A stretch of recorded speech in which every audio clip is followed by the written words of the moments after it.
Hello everyone, welcome back to my channel. ನಾನು ನಿಮ್ಮ ಪ್ರೀತಿ ಅಶ್ವಿನಿ ಮಂಜುನಾಥ್. ಹೇಗಿದ್ರೆ ಎಲ್ಲರೂ ಹೋಪ್ ಚೆನ್ನಾಗಿದೆ ಅಂತ ಭಾವಿಸ್ತೇನೆ. ನಾನು ಕೂಡ ಚೆನ್ನಾಗಿದ್ದೇನೆ. ಇವತ್ತಿನ ವಿಡಿಯೋದಲ್ಲಿ ನಾನು ವಾವ್ ಲೆಗ್ ಪೀಸ್ ಬಿರಿಯಾನಿ ಮಾಡ್ತಾಯಿದ್ದೀನಿ. ಹೇಗೆ ಮಾಡೋದು ಅಂತ ತೋರಿಸ್ತೀನಿ. ಅದಕ್ಕೆ ಮುಂಚೆ ನೀವು ನನ್ನ ಚಾನಲನ್ನು ಸಬ್ಸ್ಕ್ರೈಬ್ ಮಾಡ್ಕೊಳ್ಳಿ, ಹಾಗೆ ಬೆಲ್ ಐಕಾನ್ ಪ್ರೆಸ್ ಮಾಡಿ, ವಿಡಿಯೋಗೊಂದು ಲೈಕ್ ಕೊಡಿ, ಹಾಗೆ ಶೇರ್ ಕೂಡ ಮಾಡಿ ಅಂತ ಹೇಳ್ತಾ ಇವತ್ತಿನ ವಿಡಿಯೋನ ಸ್ಟಾರ್ಟ್ ಮಾಡ್ತಾಯಿದ್ದೀನಿ. ಮೊದಲನೇದಾಗಿ ನಾನಿಲ್ಲಿ 6 ಲೆಗ್ ಪೀಸ್ ತೊಗೊಂಡಿದ್ದೀನಿ. ಇದು ಎಕ್ಸ್ಟ್ರಾ ಪೀಸಸ್ಗಳು, ನೀವು ಬೇಕಿದ್ದರೆ ಹಾಕ್ಕೊಬೋದು. ಅದಕ್ಕೆ ನಾನು ಮ್ಯಾರಿನೇಟ್ ಮಾಡಲಿಕ್ಕೆ ಮೊದಲನೇದಾಗಿ ಒಂದು ಬೌಲ್ನಷ್ಟು, ಅಂದರೆ ಒಂದು 1/4 ಲೀಟ್ರಷ್ಟು ಮೊಸರನ್ನ ಹಾಕ್ಕೊಳ್ತಾ ಇದ್ದೀನಿ.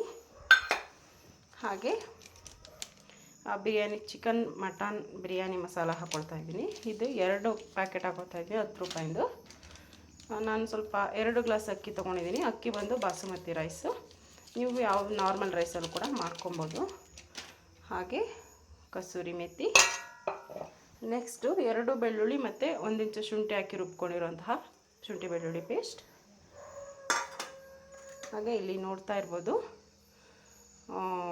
ಇದು ಒಂದು ಫ್ರೈಡ್ ಆನಿಯನ್. ನೀಟಾಗಿ ಒಂದೇ ಒಂದು ಈರುಳ್ಳಿನಲ್ಲಿ ನಾನು ಈ ರೀತಿಯಾಗಿ ಫ್ರೈ ಮಾಡಿಕೊಂಡು ಹಾಕ್ಕೊಳ್ತಾ ಇದ್ದೀನಿ. ಅಂದರೆ ಸ್ವಲ್ಪ ಕ್ರಷ್ ಮಾಡಿ ಹಾಕ್ಕೊಬೋದು. ಹಿಂಗೆ 1 ಟೀ ಸ್ಪೂನಷ್ಟು ಗರಂ ಮಸಾಲ. ಈ ಟೀ ಸ್ಪೂನಲ್ಲಿ ನಾನು 2 ಟೀ ಸ್ಪೂನಷ್ಟು ಮನೆಯಲ್ಲಿ ಮಾಡಿರುವಂತಹ ಮಟನ್ ಪೌಡರ್ ಮಸಾಲಾನ ಆ್ಯಡ್ ಮಾಡ್ತಾಯಿದ್ದೀನಿ. ಹಾಗೆ ರುಚಿಗೆ ಕಲ್ಲುಪ್ಪು, 1/4 ಟೀ ಸ್ಪೂನಷ್ಟು ಅರಿಶಿನ ಪುಡಿ. ಇಷ್ಟನ್ನು ಹಾಕಿ ನಾವು ನೀಟಾಗಿ ಮಿಕ್ಸ್ ಮಾಡ್ಕೊಬೇಕಾಗತ್ತೆ. ಕೈಯಲ್ಲೇ ಮಾಡ್ಕೊಳ್ಳಿ, ಚೆನ್ನಾಗಿ ಬರುತ್ತೆ. ಇವಾಗಿದು ನೀಟಾಗಿ ಮಿಕ್ಸ್ ಮಾಡ್ಕೊಂಡಿದ್ದೀನಿ. ನೆಕ್ಸ್ಟು ನಾವು ಲೆಗ್ ಪೀಸನ್ನು ಹಾಕ್ಕೊಳ್ತಾ ಇದ್ದೀನಿ. ಲೆಗ್ ಪೀಸನ್ನು ಹಾಕಿ ನೀಟಾಗಿ ಮಸಾಲೆನ ಅಂಟ್ಕೊಳ್ಳೋ ರೀತಿ ಹಾಕ್ಕೊಳ್ಬೇಕಾಗುತ್ತೆ. ಮತ್ತು ಈ ಮಧ್ಯದಲ್ಲಿ ಒಂದು ಲೈಟಾಗಿ ಪೀಸಸ್ಗಳನ್ನ ಈ ರೀತಿಯಾಗಿ ಸ್ಕ್ರ್ಯಾಚ್ ಮಾಡ್ಕೊಬೇಕಾಗುತ್ತೆ, ಯಾಕೆಂದರೆ ಮಸಾಲೆ ಎಲ್ಲ ಹಿಡಿಬೇಕಲ್ಲ, ಅದಕ್ಕೋಸ್ಕರ ಇದೇ ರೀತಿ ನಾನು ಎಲ್ಲವನ್ನು ಹಾಕ್ಕೊಂಡು ಮಾಡ್ಕೊಳ್ತಾ ಇದ್ದೀನಿ. ಇವಾಗಿದ್ದು ನೀಟಾಗಿ ಚಿಕನ್ಗೆಲ್ಲ ಅಂಟ್ಕೊಳ್ಳೋ ರೀತಿ ಮಿಕ್ಸ್ ಮಾಡಿದ್ದೀನಿ. ನೆಕ್ಸ್ಟ್ ನಾನಿಲ್ಲಿ ಲಿಡ್ಡನ್ನು ಕ್ಲೋಸ್ ಮಾಡಿ ಒಂದು 1/2 ಅವರ್ ಬಿಡ್ತಾ ಇದ್ದೀನಿ ಮ್ಯಾರಿನೇಟ್ ಆಗಲಿಕ್ಕೆ.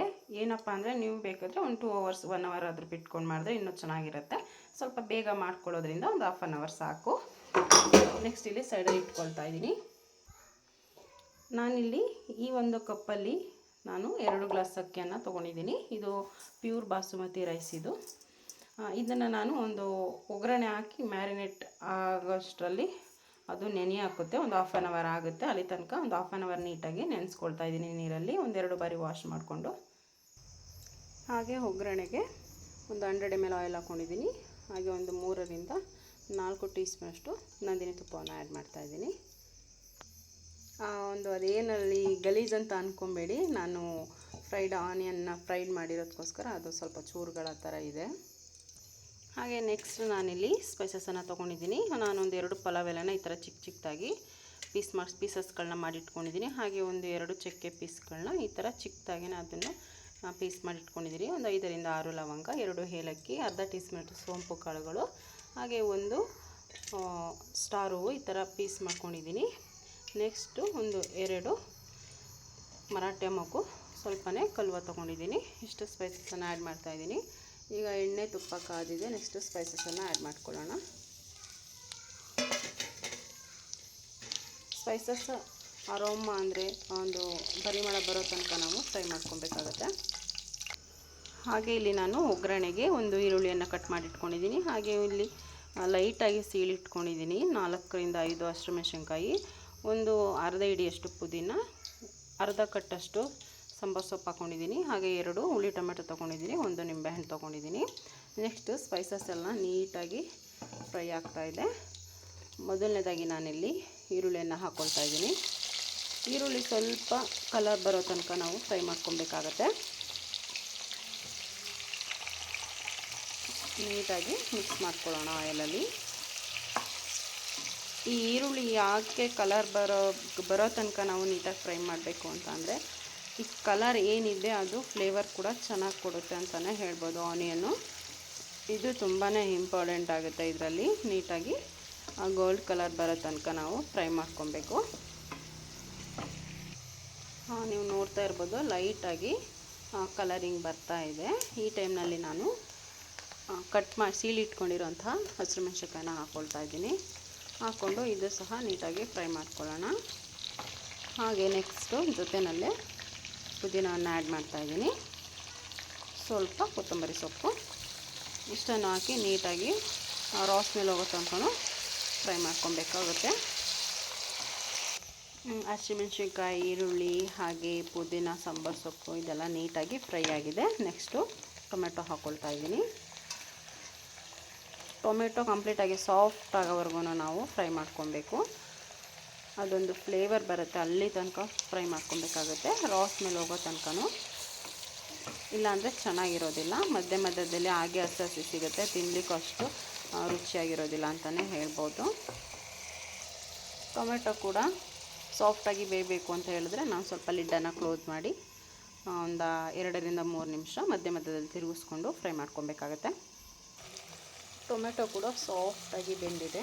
ನೆಕ್ಸ್ಟು ನಾವು ಮ್ಯಾರಿನೇಟ್ ಮಾಡಿ ಇಟ್ಕೊಂಡಿರೋಂತಹ ಲೆಗ್ ಪೀಸಸ್ಗಳನ್ನ ಹಾಕ್ಕೊಳ್ಳೋಣ. ಹಾಕ್ಕೊಳ್ತಾ ಇದ್ದೀನಿ ನಾನಿವಾಗ.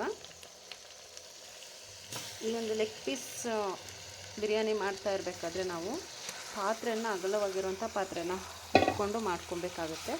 ಏಕೆ ಅಂತಂದರೆ ಲೆಗ್ ಪೀಸ್ಗಳೆಲ್ಲ ಕಟ್ಟಾಗುತ್ತೆ. ಅದಕ್ಕೋಸ್ಕರ ನೀಟಾಗಿ ಬೇಯಬೇಕು ಅಂತ ಹೇಳಿದ್ರೆ ನಾವು ಅಗಲವಾಗಿರುವಂಥ ಪಾತ್ರೆನಲ್ಲೇ ಈ ರೀತಿ ಇಟ್ಕೊಂಡು ಮಾಡ್ಕೊಬೇಕು. ಇದನ್ನು ನೀಟಾಗಿ ಮಿಕ್ಸ್ ಮಾಡ್ಕೊಳ್ಳೋಣ. ಇವಾಗ ಈ ರೀತಿ ಮಾಡೋದ್ರಿಂದ ಚಿಕನ್ಗೂ ಕೂಡ ಉಪ್ಪು ಖಾರ ಚೆನ್ನಾಗಿ ಹಿಡಿಯುತ್ತೆ, ಹಾಗೆ ಫ್ಲೇವರ್ಫುಲ್ ಆಗಿರುತ್ತೆ ಬಿರಿಯಾನಿ ಅಂತಲೇ ಹೇಳ್ಬೋದು. ರೆಸ್ಟೋರೆಂಟ್ ಸ್ಟೈಲಲ್ಲಿ ಇರುತ್ತೆ, ತುಂಬ ರುಚಿಕರವಾಗಿರುತ್ತೆ. ನೀಟಾಗಿ ಮಿಕ್ಸ್ ಮಾಡ್ಕೊಂಡಿದ್ದೀನಿ. ನೆಕ್ಸ್ಟು ಲಿಡ್ಡನ್ನು ಕ್ಲೋಸ್ ಮಾಡಿಕೊಂಡು ನಾವು ಮಧ್ಯದಲ್ಲಿ ತಿರುಗಿಸ್ಕೊಂಡು ನೀಟಾಗಿ ಬೇಯಿಸ್ಕೊಬೇಕಾಗತ್ತೆ. ಇವಾಗಿದು ಚಿಕನ್ ಕೂಡ ನೀರು ಬಿಟ್ಕೊಂಡಿದೆ. ಈ ನೀರು ಸುಂಡಿ ಕಂಪ್ಲೀಟಾಗಿ ಆಯಿಲ್ ಬಿಟ್ಕೊಬೇಕು, ಅಲ್ಲಿ ತನಕ ನಾವು ನೀಟಾಗಿ ಫ್ರೈ ಮಾಡ್ಕೊಬೇಕಾಗತ್ತೆ. ಈ ರೀತಿ ಮಾಡೋದ್ರಿಂದ ಲೆಗ್ ಪೀಸ್ಗಳು ಒಳಗಡೆ ಚೆನ್ನಾಗಿ ಬೇಯುತ್ತೆ, ಹಾಗೆ ಮಸಾಲೆ ಭರಿತವಾಗಿರುತ್ತೆ ಅಂತಲೇ ಹೇಳ್ಬೋದು. ನಾನು ಮುಂಚೆನೇ ಉಪ್ಪನ್ನು ಹಾಕಿ ಕಲಸಿಟ್ಟಿರೋದ್ರಿಂದ ತುಂಬಾ ಚೆನ್ನಾಗಿರುತ್ತೆ. ಇವಾಗ ಇದನ್ನು ಕಂಪ್ಲೀಟಾಗಿ ಆಯಿಲ್ ಬಿಡೋ ತನಕ ನೀಟಾಗಿ ಇದರಲ್ಲೇ ಫ್ರೈ ಮಾಡ್ಕೊಬೇಕಾಗತ್ತೆ. ಹಾಗೆ ನಾನು ಬಿಸಿನೀರು ಕೂಡ ಇಟ್ಟಿದ್ದೀನಿ. ನಾನಿಲ್ಲಿ 2 ಲೋಟ ಬಾಸುಮತಿ ಅಕ್ಕಿಯನ್ನು ಹಾಫ್ ಆನ್ ಅವರ್ ನಾನು ನೆನೆ ಹಾಕ್ಕೊಂಡಿರೋದ್ರಿಂದ ನಾನು 3.5 ಕಪ್ ಅಷ್ಟೇ ಹಾಕ್ತಾಯಿದ್ದೀನಿ. ಹಾಫ್ ಕಪ್ನ ಕ್ಯಾನ್ಸಲ್ ಮಾಡ್ತಾಯಿದ್ದೀನಿ. ಯಾಕೆಂದರೆ ನಾವು ನೆನೆ ಹಾಕ್ಕೊಂಡಿರೋದ್ರಿಂದ ನೀರು ಜಾಸ್ತಿ ಕಂಪ್ಲೀಟಾಗಿ ಸಮಕ್ಕೆ ಸಮ ಹಾಕಿದ್ರೆ ಉದುದ್ರಾಗಿ ಬರೋದಿಲ್ಲ, ಆ ಕಾರಣಕ್ಕೋಸ್ಕರ. ಇವಾಗ ಇದನ್ನು ನಾನು ಲಿಡ್ಡನ್ನು ಕ್ಲೋಸ್ ಮಾಡಿ ಇನ್ನೊಂದು 5 ನಿಮಿಷ ಬೇಯಿಸಿದ್ರೆ ಈ ಗೊಜ್ಜು ರೆಡಿ ಆಗುತ್ತೆ. ನಾನು ಬಾಸುಮತಿ ರೈಸನ್ನು ನೆನೆ ಹಾಕ್ಕೊಂಡಿದ್ದೀನಿ, ನೋಡ್ತಾ ಇರ್ಬೋದು. ಹಾಫ್ ಆನ್ ಅವರ್ ಆಗಿದೆ. ಇವಾಗ ಇದನ್ನು ನೀರನ್ನು ಸೋದಿಸ್ಕೊಳ್ತಾ ಇದ್ದೀನಿ. ಏನಪ್ಪ ಅಂದರೆ ನಿಮಗೆ ಈ ಥರ ಜಾಲರಿ ಇದ್ದರೆ ಯೂಸ್ ಮಾಡಿ, ಇಲ್ಲಾಂದರೆ ಕೈಯಲ್ಲೇ ನೀಟಾಗಿ ಈ ರೀತಿ ಸೋರಿಸ್ಕೊಂಡು ಹಾಕ್ಕೊಬೇಕಾದ್ರೆ ಹಾಕ್ಕೊಳ್ಳಿ. ಚಿಕನ್ ಕೂಡ ಚೆನ್ನಾಗಿ ಬೆಂದು ನೋಡ್ತಾ ಇರ್ಬೋದು, ಆಯಿಲ್ ಕಂಪ್ಲೀಟಾಗಿ ಬಿಟ್ಕೊಂಡಿದೆ. ಈ ಟೈಮ್ನಲ್ಲಿ ನಾನು ಕಾಯಿಸಿಟ್ಕೊಂಡಿರೋಂತಹ ಬಿಸಿನೀರನ್ನು ಆ್ಯಡ್ ಮಾಡ್ಕೊಳ್ತಾ ಇದ್ದೀನಿ. ನೋಡ್ತಾ ಇರ್ಬೋದು, ನಾನು 3.5 ಗ್ಲಾಸ್ ಮಾತ್ರ ಬಿಸಿನೀರನ್ನು ಯೂಸ್ ಮಾಡ್ತಾ ಇರೋದು. ನೀರು ಹಾಕಾದ್ಮೇಲೆ ನಾವು ನೀಟಾಗಿ ಮಿಕ್ಸ್ ಮಾಡ್ಕೊಬೇಕು.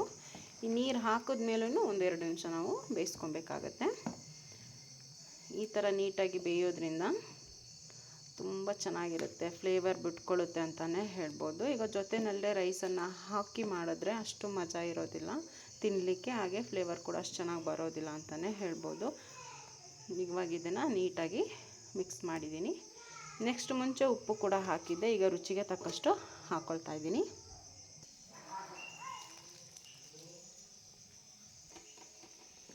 ಹಾಕ್ಕೊಂಡು ನೀಟಾಗಿ ಮಿಕ್ಸ್ ಮಾಡ್ಕೊಳ್ತಾ ಇದ್ದೀನಿ ಪುನಃ.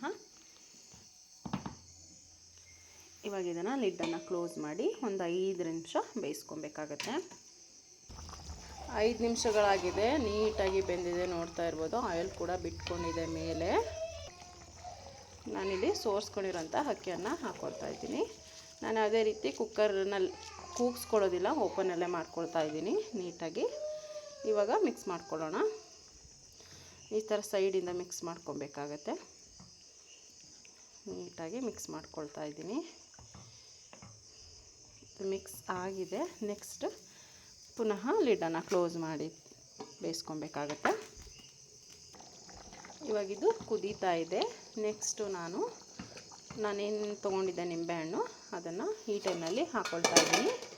ನಾನು ಒಂದು ಮೀಡಿಯಮ್ ಸೈಜ್ ನಿಂಬೆಹಣ್ಣನ್ನು ಹಿಂಡ್ಕೊತಾ ಇದ್ದೀನಿ. ಈ ರೀತಿ ಮಾಡೋದ್ರಿಂದ ರೈಸು ಸಾಫ್ಟಾಗಿರುತ್ತೆ, ಹಾಗೆ ಟೇಸ್ಟ್ ಕೂಡ ಚೆನ್ನಾಗಿರುತ್ತೆ, ಉದುದ್ರಾಗಿ ಬರುತ್ತೆ ಅನ್ನೋ ಒಂದು ಕಾರಣಕ್ಕೋಸ್ಕರ ನಿಂಬೆಹಣ್ಣನ್ನು ಹಾಕ್ಕೊಳ್ತಾ ಇದ್ದೀನಿ.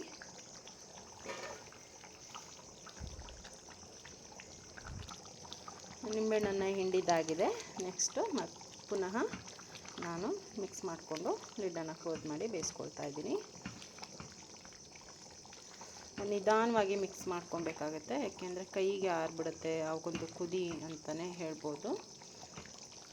ಇದು ಮಿಕ್ಸ್ ಆಗಿದೆ. ರೈಸ್ ಈಗ ಒಂದು 80% ಅಷ್ಟು ಬೆಂದಿದೆ, ನೋಡ್ತಾ ಇರ್ಬೋದು. ಸ್ವಲ್ಪ ಲೆಂತಿಯಾಗಿದೆ. ಇವಾಗ ಇದನ್ನು ದಮ್ಗಿಟ್ಕೊಳ್ಳೋಣ. ನಾವು ಓಪನ್ ಕುಕ್ಕರ್ ಮಾಡ್ತಾ ಇರೋದ್ರಿಂದ ಲಿಡ್ಡನ್ನು ಕ್ಲೋಸ್ ಮಾಡಿಕೊಂಡು, ನಾವು ವಿಷಲ್ ಏನೋ ಹಾಕ್ಕೊಳ್ಳಲ್ಲ, ಹಾಗೆಯೇ ಲಿಡ್ಡನ್ನು ಕ್ಲೋಸ್ ಮಾಡ್ತೀನಿ. ಲೋ ಫ್ಲೇಮಲ್ಲಿ ಇಟ್ಕೊಂಡು ನಾವು ದಮ್ ಕಟ್ಕೊಬೇಕಾಗತ್ತೆ. ಹೈ ಫ್ಲೇಮಲ್ಲಿ ಇಟ್ಟಿದ್ರೆ ಸೀದೋಗ್ಬಿಡುತ್ತೆ, ತಳ ಹಿಡಿಯುತ್ತೆ. ಅದಕ್ಕೋಸ್ಕರ ಕೊನೆಯದಾಗಿ ನಾನು ಕೊತ್ತಂಬರಿ ಸೊಪ್ಪನ್ನು ಇದ್ರ ಮೇಲೆ ಹಾಕ್ಕೊಳ್ತಾ ಇದ್ದೀನಿ, ನೋಡ್ತಾ ಇರ್ಬೋದು.